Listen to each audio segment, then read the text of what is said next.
Bonjour, je m'appelle Pedro, j'ai 15 ans, je suis apprenti étancheur en première année. Bonjour, je m'appelle Antonin, j'ai 22 ans, je suis en deuxième année de formation Polybat. J'ai choisi le domaine étanchéité. Bonjour, je m'appelle Jean-Pierre et je suis aujourd'hui technicien au sein d'une entreprise. J'assure le poste donc de technicien étancheur. Bonjour, je m'appelle Jonathan, j'ai 17 ans, je fais un apprentissage polybâtisseur option étancheur.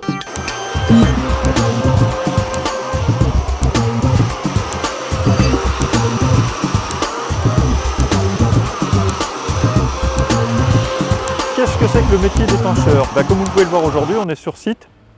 Donc c'est un métier qui est en pleine nature, qui se situe sur les toits. Donc on a cette chance à Genève de profiter d'une vue extraordinaire. Métier d'étancheur, il s'agit techniquement de rendre étanche un toit.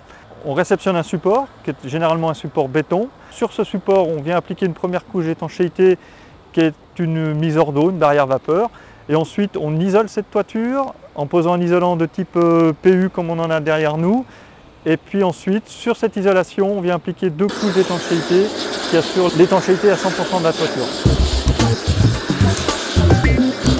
Tout d'abord, pour moi, l'étanchéité, c'est surtout de pouvoir mettre les gens au sec, au chaud, de les protéger de la pluie et de la chaleur. J'ai choisi ce métier parce que j'ai un grand frère qui a lui 25 ans et qui a fait, lui, l'option de faire d'abord fer blantier, ensuite l'étanchéité.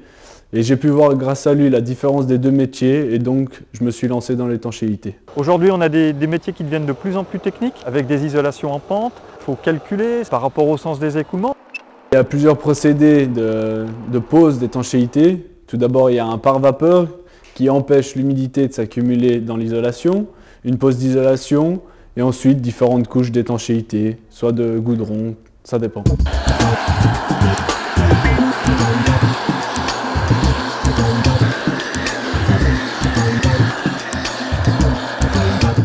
La formation d'étancheur se déroule en 3 années. Celle de polybâtisseur, on apprend les 5 métiers dont la façade, la couverture, l'échafaudage puis story. On apprend pendant 2 ans ces 5 métiers. On a un examen final à la fin de la 2e année. Si on passe cet examen, on peut passer en 3e année, puis la 3e année sera spécialisée que sur l'étanchéité. Au bout de 3 ans, on a notre CFC, on a notre certificat. Et on peut faire après, si on veut, aller plus loin, contremaître, comme ça. Tout d'abord, moi je trouve que la formation Polybat, elle est bien parce qu'on ne voit pas que notre domaine de métier, on voit plusieurs choses, les stores, les toitures en pente, différentes sortes de métiers.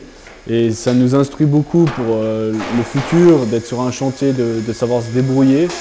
Et après, d'avoir en 3e année une option spécifique à notre métier, c'est très bien pour finir, pour après aller directement au CFC. La formation est faite par bloc.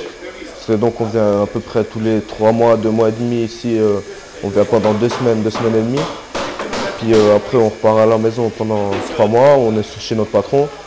Puis après, on revient, là on a des cours pratiques, donc on est venu pendant 3 jours. Des fois c'est une semaine, en fait ça dépend, on reçoit des feuilles avec tous des horaires, c'est par bloc, quoi. Ça a toujours une attente de 3 mois, puis après il y a 2 semaines et demie de cours, quoi. Il y a 2 semaines de cours à la suite, que de la théorie sur le métier, des maths, des choses, de la culture générale, de la gym. Et tous les 2 mois, on a 2 jours et demi de cours pratiques où on voit plusieurs choses à la fois, de l'étanchéité, de la toiture en pente, de la toiture plate. C'est vraiment diversifié pour pouvoir après connaître plusieurs sortes. Dans les cours, on apprend de la théorie, sur la couverture, sur tous les autres métiers, sur l'échafaudage, l'étanchéité, stories. On apprend un peu aussi la connaissance des matériaux. Alors aujourd'hui, on est au 4e cours et en fait, on voit plusieurs choses à la fois. Donc autant de l'étanchéité qui remonte sur une façade, donc après une façade, et qui finit sur un toit en pente. Donc on voit les 3 choses qu'on avait vues les cours précédents en une fois. Et aussi, on a pu faire un montage d'échafaudage en plusieurs parties et de différentes façons. On devrait encore regarder un petit peu, depuis le sol jusqu'à la chenot, 4 mètres 34. En dehors de la formation, on est surtout chez le patron. on peut pratiquer certaines choses qu'on a pu voir à l'école. Par exemple, des fois, on voit des nouvelles choses, alors après on peut leur demander est-ce que je pourrais faire une toiture où il y a de ci, de ça, pour vraiment se consacrer à ce qu'on a pu voir à l'école si on ne l'a pas compris. Et sinon, c'est d'apprendre le métier à l'état physique et en fait après être à l'école pour tout ce qui est intellectuel. Ce qui m'a attiré vers ce métier, c'est que c'est en plein air. C'est pas par exemple dans les bureaux enfermés entre quatre murs. Et puis on a une certaine liberté de travailler. Déjà les métiers du bâtiment, on est sûr par rapport à la surpopulation qu'il y aura toujours des constructions, donc on ne sera jamais en rab de métier.